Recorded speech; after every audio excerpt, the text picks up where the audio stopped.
পবিত্র কোরআন শরীফের ৬ নম্বর সূরা আনামের ৯১ নম্বর আয়াত থেকে ১০০ নম্বর আয়াত পর্যন্ত বাংলা অনুবাদ সাথে কিছু আলোচনা থাকবে। চলুন শুরু করি। বিসমিল্লাহির রহমানির রহিম। সূরা আনাম আয়াত নম্বর ৯১। এখানে বলা হয়েছে, এবং তারা আল্লাহর যথাযোগ্য মর্যাদা দান করেনি যখন তারা বলে, আল্লাহ নাজিল করেননি মানুষের প্রতি কিছুই।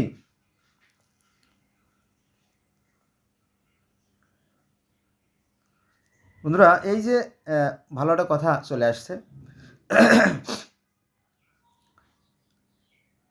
এবং তারা আল্লাহর যথাযোগ্য মর্যাদা দান করেননি যখন তারা বলে, আল্লাহ নাজিল করেননি কিছুই মানুষের প্রতি। এই কথাটা আসছে সূরা আনামের ১ নম্বর আয়াতে। এই যে বর্তমানে যে সৌদি আরবের যে বৃহৎ শক্তিশালী যে রাজা বাদশাহ ওহাবি যারা আছে, ওহাবিরা তারা বিশ্বাস করে যে সৃষ্টিকর্তা আর মানুষের মাঝে কোনো মাধ্যম দরকার নাই। কারণ কি জানেন? তাদের বিশ্বাস যে সৃষ্টিকর্তা প্রত্যেকটা মানুষকে ভালো এবং মন্দের জ্ঞান দিয়ে দিয়েছে, এটাই যথেষ্ট। হ্যাঁ, এর বেশি প্রয়োজন নাই, কারণ মানুষ বুঝতে পারে। এমনকি হযরত ইব্রাহিম আলাইহিস সালাম বুঝতে পারছিলেন। হযরত ইব্রাহিম সাল্লাম বুঝতে পারছিলেন যে এই যে চন্দ্র, সূর্য, গ্রহ, নক্ষত্র, দিনরাত, জোয়ার ভাটা, সকাল সন্ধ্যা, ঋতু পরিবর্তন, এর পিছনে একটা অদৃশ্য শক্তি কাজ করে। হ্যাঁ, তো সেই অদৃশ্য শক্তির নাম তো দিতে হয়, তাই না? পৃথিবীর বিভিন্ন ধর্মের মানুষেরা তারা একটা নাম দেয়। যেমন হিন্দুরা বলে হরি। হরি শব্দের অর্থ কিন্তু নিরাকার অদৃশ্য সৃষ্টিকর্তা। আবার মিশরীয়রা তো দীর্ঘ ৩,৫০০ বছর রাজত্ব করছে, তো সেই ধর্মেও কিন্তু রা হচ্ছে অদৃশ্য বা নিরাকার সৃষ্টিকর্তা, ঠিক আছে? তারপরে পার্সি ধর্মে সেখানেও সেই সৃষ্টিকর্তা আহুরা মাজদা, তিনি হচ্ছে অদৃশ্য নিরাকর্তা, নিরাকার সৃষ্টিকর্তা। তারপরে আপনার গ্রিক ধর্ম, রোমান ধর্ম, সেখানেও অদৃশ্য নিরাকার সৃষ্টিকর্তা আছে ওই কাওয়াস। কাওয়াস হচ্ছে অদৃশ্য নিরাকার সৃষ্টিকর্তা। তো আসলে পৃথিবীর প্রত্যেকটা মানুষ সেই সৃষ্টি শক্তিকে কিন্তু বিভিন্ন নামে ডাকে। যেমন বিজ্ঞানীরা তো হাতে গোনার মতো মানুষ, তাদেরকে আপনার সম্মান করতে হবে। আর যদি না করেন তো বুঝতে হবে আপনার ভিতরে গন্ডগোল আছে, অসুস্থ। তো এই বিজ্ঞানীরাও বলতেছে যে এই যে বিশ্ব ব্রহ্মাণ্ড সুশৃঙ্খল ও সুনিয়ন্ত্রিত পরিচালিত হচ্ছে, নিঃসন্দেহে এর পিছনে একটা শক্তি আছে, ঠিক আছে? সেই শক্তি আর কি। তো সেই শক্তি কেমন সেটা বলাটা বেশ কঠিন। আবার কোরআনে বলতেছে সূরা আনামের ৩০ নম্বর আয়াতে, ৩৫ নম্বর আয়াতে, সেখানে বলা হয়েছে আল্লাহ হচ্ছে আকাশ এবং পৃথিবীর জ্যোতি। মানে এই যে জ্যোতি মানে সূর্য, হ্যাঁ, এটা কিন্তু যুক্তিসঙ্গত কথা। এই সূর্যের কারণেই কিন্তু সব কিছু সৃষ্টি হচ্ছে, ধ্বংস হচ্ছে। এই সূর্যের কারণে আর পানির মধ্যে সংমিশ্রণ, যে আর্দ্রতা সৃষ্টি হয়, আর্দ্রতা থেকে প্রাণীর সৃষ্টি হয়, জীবের সৃষ্টি হয়। আর এই জীবের যে বায়ু, প্রাণ, যেটা প্রাণ বায়ু হচ্ছে প্রাণ বায়ু। হ্যাঁ, এটা সবই এই প্রকৃতির খেলা। হ্যাঁ, আমরা এই প্রকৃতির সন্তান। আবার আমরা প্রকৃতির কোলে ঢলে যাবো। আর আমরা যে কর্মগুলো করি, দেখবেন আমরা যে কর্মগুলো করি কিন্তু ঠিক সেই ফল কিন্তু আমরা পেয়ে থাকি, জানেন তো? একটু ভালো করে চিন্তা করে দেখবেন, যেমন কর্ম তেমন ফল, নামানিষ্ট করে দেখ, ব্যস্ত সত্য দোদক সত্য, নামানিষ্ট মরে দেখ। আমরা যা করি তার প্রতিফল কিন্তু আমরা দুনিয়াতে পেয়ে যাচ্ছে। আর বাকিটা তো মরার পরে, তাই না? খুবই পরিষ্কার কথা। ওই কথাগুলোই যা বাস্তব, সেই কথাই কোরআনে আসছে, কোনো সন্দেহ নাই। তাহলে এই ধর্ম কিন্তু মানুষের সাথে মানুষের বিভেদ সৃষ্টি করে, মানুষের সাথে মানুষের হিংসা বিদ্বেষ ঘৃণা সৃষ্টি করে। এই জন্য বর্তমান সৌদি আরবের যারা আছে এবং আশেপাশে যারা আছে, ওহাবিরা যারা আছে, ওহাবি সালাফি, হ্যাঁ, তো তারা বিশ্বাস করে যে কোনো ধর্মগ্রন্থের দরকার নাই, কোনো নবী রাসূলের দরকার নাই, কারণ সৃষ্টিকর্তা প্রত্যেকেরই জ্ঞান দিয়ে দিয়েছে। এমনকি প্রত্যেকটা মাছকেও জ্ঞান আছে, প্রত্যেকটা কীট পতঙ্গ পোকামাকড়ের জ্ঞান আছে, গাছেরও জ্ঞান আছে, মাছেরও জ্ঞান আছে, মানুষেরও জ্ঞান আছে, সবার জ্ঞান আছে। অতএব এই ধর্ম কোনো দরকার নাই, ধর্মগ্রন্থেরও দরকার নাই। এগুলো মানুষের মধ্যে বিভেদ সৃষ্টি করে। এটা কার কথা? আজকের যে ওহাবি, তাদের কথা। তো ওই কথাটা এখানে চলে আসছে কোরআনে, সূরা আনামের ১ নম্বর আয়াত। এখানে বলা হয়েছে, এবং তারা আল্লাহর যথাযোগ্য মর্যাদা দান করেনি, যখন তারা বলে যে আল্লাহ নাজিল করেননি মানুষের প্রতি কিছুই, মানুষের প্রতি আল্লাহ কিছুই নাজিল করে নাই, মানুষকে আল্লাহ যে জ্ঞান দিয়েছে সেটাই যথেষ্ট। তারা যে সৃষ্টিকর্তাকে অস্বীকার করে তা না, সৃষ্টিকর্তা একজন আছেন এবং তিনি মানুষকে অটোমেটিক জ্ঞান দিয়ে দিয়েছে। এর একটা বাস্তব কথা, যে তারা যে বলতো তার কথা কি অমূলক কিনা। ছোটো বাচ্চা, মনে করেন 5 মাসের বাচ্চা বা 6 মাসের বাচ্চা, তার হাতে একটা ললিপপ চকলেট, আপনি বলেন দেখি শোনা দাও তো, সে হাতটা টাইনে নিজের কাছে নিয়ে যাবে, হ্যাঁ, সে দেবে না। আর যদি আপনি নেন, আপনি যদি তার কাছ থেকে চকলেটটা নেন, তাহলে কিন্তু সে ফেল করে কেঁদে দেবে কিন্তু, কারণ সে নিজের স্বার্থগুলো বোঝে। যখন তার ক্ষুধা লাগে সে কান্নাকাটি করে, হ্যাঁ ওয়া ওয়া কান্নাকাটি করে, দেখে তার মা গেছে ঘাটে কাজ করতে গেছে, তো সে কী করে, আস্তে আস্তে ক্ষুধা লাগছে তো কী করবে, আঙ্গুর পরে আসে ঘুমায় পড়ে, তাই না? বাচ্চারা দেখবেন যে কী করবে, নাই মা নাই, ক্ষুধা লাগছে, কান্নাকাটি করে, কান্নাকাটির পরে এক পরে সে ঘুমায় পড়ে, তাই না? ঘুমায় পড়ে না। আর যদি একটু বড় হয়, ও আবার চালাক পোলাভন আছে, 5 বছর বয়স, এই মফিস এদিকে আয়, তোর হাতে কি, বলে চকলেট, কয়টা, 5টা, দে তো আমার একটা, না রে চকলেট দাও, আচ্ছা তোর চকলেট লাগবে না, শোন তুই আমার আব্বা কবি, তুই আমার আব্বা কবি কবি, হ্যাঁ তোমার আমি আব্বা কবি দেবো, আমার আব্বা আছে না, শোন তুই যতবার আব্বা কবি ততবার চকলেট দেবো একটা করে, নিবি? আচ্ছা আব্বা ক, আব্বা, এই দোকানদার একটা চকলেট দাও, দিছে, পরীক্ষা করছে দিছে, আর কয়বার কবি, তুমি যতবার কইতে কও, আর সাহেবের ক, আব্বা আব্বা চকলেট দাও, আব্বা চকলেট দাও, আব্বা চকলেট দাও, আব্বা চকলেট দাও, দেখেন যে ওই যে ছোটো বাচ্চা, মাত্র ছোটো বস্তু, 4 বছর বয়স বা 5 বছর, তার মধ্যে লোভ আছে, আব্বা যে কী জিনিস সে কিন্তু বোঝে না, বলছে আব্বা চকলেট দাও, সে কিন্তু তার আব্বা না, তার প্রতিবেশী একজন, হয়তো বাপের ভাই হবে এরকম আর কি। তো তোমার 5বার আব্বা কয় আব্বা আব্বা আব্বা আব্বা আব্বা চকলেট দাও, দিচ্ছে। ওই দেখেন এই ছোটো বাচ্চাদের মধ্যে লোভ কাজ করে, কিন্তু এটা কি সঠিক? সঠিক না, যেহেতু তার আব্বা একটাই হয়, 2টা আব্বা কখনো হয় না, তো ওই যে চকলেট লোভে, তো ছোটো বাচ্চা তার মতো লোভ কাজ করে। যাক, ছোটো বাচ্চারা তো নিষ্পাপ নির্দোষ, তারা আব্বা বললে সমস্যা নাই, কিন্তু অনেকে আছে সত্যিকারের অর্থেই আব্বাকে ভুলে যায় এবং আব্বা আর মাথায় বাড়ি দেয়। যেমন আপনার ঢাকা শহরের মোহাম্মদপুর কেন্দ্রীয় সেন্ট্রাল কলেজ আছে, আমি ওই কলেজ থেকে মাস্টার্স করছি, তো ওখানকার আশেপাশের ঘটনা আমি জানি।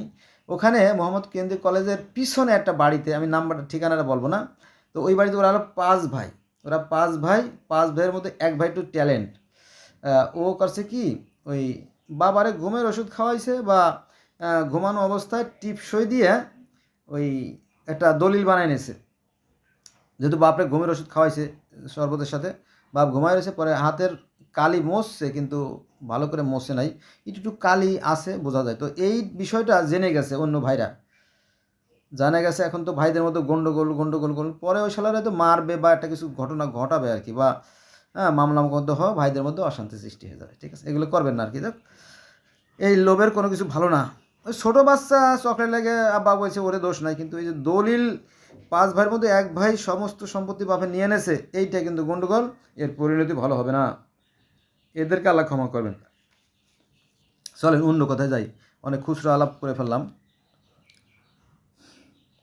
তাহলে আমরা দেখলাম যে হ্যাঁ, বলো তবে মুসার আনিত কিতাব যা মানুষের জন্য আলো ও পথনির্দেশ ছিল, মুসা আলাহিসাল্লামের যে কিতাব, মুসা আলাহিসাল্লামের আনিত কিতাব যা মানুষের জন্য আলো ও পথনির্দেশ ছিল, যা তোমরা বিভিন্ন প্রকারের লিখিয়া।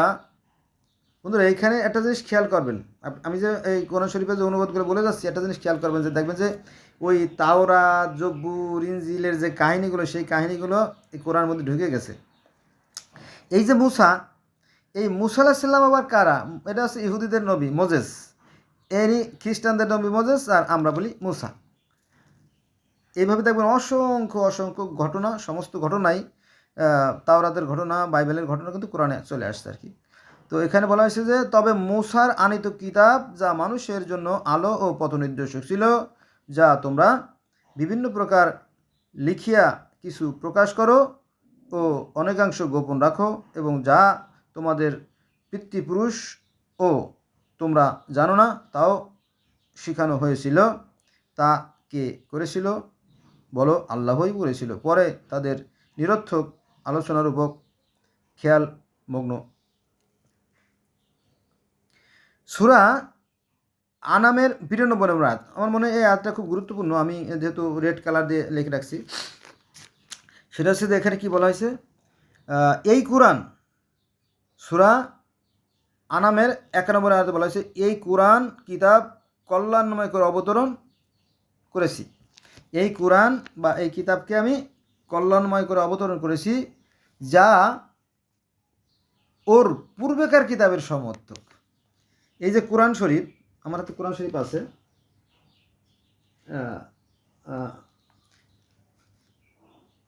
সূরা আনামের ৯২ নম্বর আয়াতে বলতেছে যে এই কোরআন বা এই কিতাব কল্যাণময় করে সৃষ্টি করেছি, যা ওর পূর্বেকার কিতাবের সমর্থক। পূর্বেকার মানে কি? আগের কিতাব, অর্থাৎ তাওরাত, জব্বুর, ইনজিল, বাইবেল যাই বলে না কিতাব।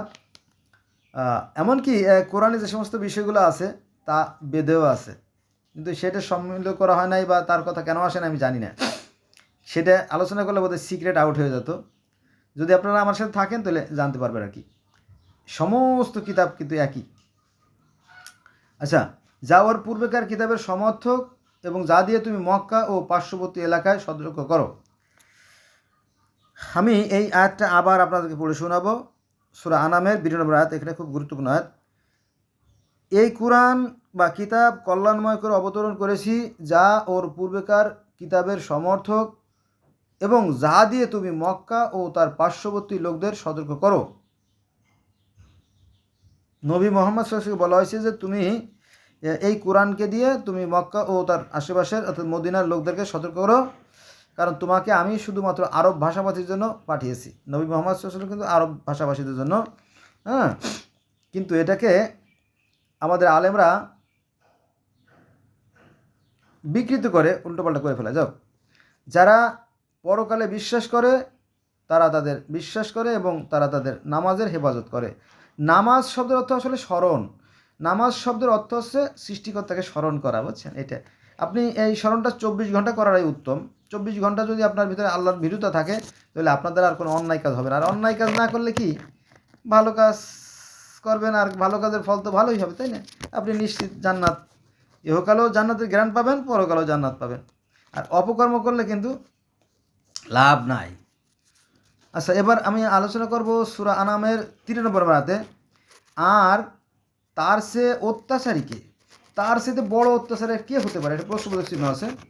আর তার সে অত্যাচারীকে যে আল্লাহর সম্বন্ধে মিথ্যে রচনা করে কিংবা বলে আমার নিকট প্রত্যাদেশ হয়, যদিও তার প্রতি প্রত্যাদেশ হয় না, এবং সে যে বলে আল্লাহ যা অবতরণ করেছেন আমিও ওর অনুরূপ অবতরণ করব। এবং যদি তুমি দেখতে পেতে যখন জালিমগণ মৃত যন্ত্রণায় থাকবে আর ফেরেশতাগণ হাত বাড়িয়ে বলবে তোমাদের প্রাণ বের করো, আজ তোমাদের অবমাননার শাস্তি দেওয়া হবে। তোমরা আল্লাহ সম্বন্ধে অন্যায় বলতে ও তার নিদর্শন সম্বন্ধে ঔদ্ধত্য আর কি, মানে অহংকার, হিংসা, গর্ব, মানে এই বিষয়টা ঔদ্ধত্য প্রকাশ করতে। সূরা আনাম আয়াত নম্বর ৯৪। তোমরা আমার নিকট নিঃসঙ্গ অবস্থায় এসেছো, যেমন প্রথম তোমাদের সৃষ্টি করেছিলাম, তোমাদের যা দিয়েছিলাম তা তোমরা পশ্চাতে ফেলে এসেছো। তোমরা যাদের অংশী করতে সেই সুপারিশকারীদেরকেও তোমাদের সাথে দেখি না। তোমাদের সম্পর্ক অবশ্য ছিন্ন হয়েছে এবং তোমরা যা ধারণা করেছিল তাও নিষ্ফল হয়েছে। সূরা আনাম আয়াত নম্বর ৯৫। নিশ্চয়ই আল্লাহ সহ্য বিষকে ও আটিকে অঙ্কুরিত করেন। তিনি প্রাণীহীন হতে জীবন্তকে নির্গত করেন। এবং জীবন্ত হতে প্রাণহীনকে নির্গত করেন। ইহাই আমাদের আল্লাহ, তাই তোমরা কোথায় ফিরে যাবে? সূরা আনাম আয়াত নম্বর ৯৬। তিনি উষার উন্মেষ ঘটান, তিনি বিশ্রামের জন্য রাত এবং গণনার জন্য সূর্য ও চন্দ্রকে সৃষ্টি করেছেন। এসব পরাক্রমশালী, সর্বজ্ঞ, কর্তৃত্ব সুবিন্যস্ত। সূরা আনাম আয়াত নম্বর ৯৭। আর তিনি তোমাদের জন্য নক্ষত্র সৃষ্টি করেছেন যাতে করে তোমরা তা দিয়ে স্থলে ও সমুদ্রের অন্ধকার পথ চলতে পারো। বিবৃত করেছেন তিনি নিদর্শনসমূহ বিশদভাবে জ্ঞানী সম্প্রদায়ের জন্য। সূরা আনাম আয়াত নম্বর ৯৮। আর তিনি তোমাদের এই এক ব্যক্তি থেকে সৃষ্টি করেছেন এবং তোমাদের জন্য স্থায়ী ও অস্থায়ী বাসস্থান রয়েছে অনুধাবনকারী সম্প্রদায়ের জন্য এই বিশেষভাবে বিবৃত করেছেন। সূরা আনাম আয়াত নম্বর ৯৯। এবং তিনি আকাশ হতে বাড়ি বর্ষণ করেন, অতঃপর তিনি সর্বপ্রকার উদ্ভিদের চারা উদ্গত করেন, অনন্তর তা থেকে উদ্গত করেন সবুজ পাতা, পরে তা থেকে ঘন সন্নিবিশিষ্ট শস্য দানা সৃষ্টি করেন এবং খেজুর বৃক্ষের মাথি থেকে ঝুলন্ত কাদি নির্গত করেন, আর উদ্যানরাজি সৃষ্টি করেন আঙ্গুরের এবং জয়তুন ও